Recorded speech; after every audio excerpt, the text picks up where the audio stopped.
ಅವತ್ತು ಸೌಲನ್ ಭಯಪಟ್ಟ. ಅದು ದೇವರು ಹೇಳಿದ್ರು, ನೀನು ಬಂದು ಮುಂದೆ ನಿಲ್ಲು, ನನಗೇನು ಹೋಗ್ಬೇಡ, ನಾನ್ ನಿನ್ನನ್ನು ಯಾವುದಕ್ಕಾಗಿ ಕರೆದಿದ್ದೀನೋ ಆ ಸ್ಥಳದಲ್ಲಿ ನೀನು ಧೈರ್ಯವಾಗಿ ಬಂದು ನಿಂತ್ಕೋ, ನಿನಗಾದ ಬಾಗಿಲನ್ನು ನಾನು ತೆರೆದುಕೊಳ್ಳುವವನಾಗಿದ್ದೇನೆ. ಒಂದು ತನ್ನ ಮನೋಭಾವ ಅವನನ್ನ ಕೆಳಗೆ ಕಳಿಸ್ತು. ಎರಡನೆಯದಾಗಿ ತನ್ನ ಹಿನ್ನೆಲೆ, ಎಲ್ಲ ಹೇಳಿ ನೋಡೋಣ, ತನ್ನ ಹಿನ್ನೆಲೆ. ನೀವು ಗಮನಿಸಿ, ನನಗೆ ಒಂದು 10 ನಿಮಿಷ ಇದೆ, ನಾನು ಮುಗಿಸ್ತೀನಿ. ಈಗ ದೇವರು ಸೌಲನನ್ನ ಅಭಿಷೇಕ ಮಾಡಬೇಕು ಅಂತ ಬಯಸಿದ್ರು. ಸೌಲನು ಆವತ್ಕೊಂಡ, ಸೌಲನು ಭಯಪಟ್ಟ. ಸೌಲನು ಹೇಳಿದ್ರು, ಬೆನ್ಯಾಮಿನ್ ಕುಲ ಎಲ್ಲರಲ್ಲಿಯೂ ಕನಿಷ್ಠವಾದದ್ದು ಸಮುವೇಲನೇ. ಮಟ್ರಿಯ ಗೋತ್ರ ಎಲ್ಲರ ಮುಂದೆ ಅಲ್ಪವಾದದ್ದು ಸಮುವೇಲನೇ.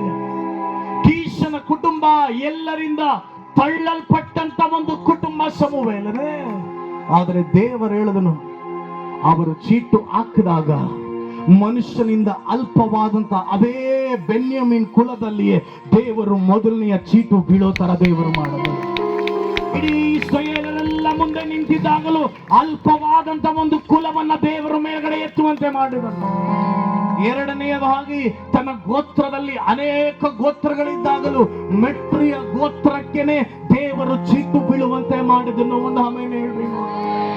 ಮೂರನೇದಾಗಿ ಕೀಷನ ಮಗನು, ಆ ಮೆಟ್ರಿಯ ಗೋತ್ರದಲ್ಲಿ ಎಷ್ಟೋ 100 ಜನರಿದ್ದರು, ಆದ್ರೆ ದೇವರ ಅನಿಸಿಕೊಂಡದ್ದು ಕೀಷನ ಮಗನಾದಂತ ಸೌಲನ ಮೇಲೆ.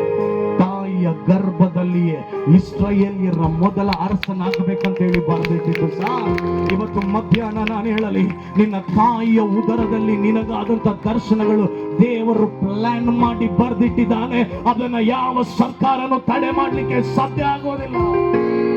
ಇದನ್ನ ನಾನು ಹೇಳಿ ಮುಗಿಸ್ತೀನಿ.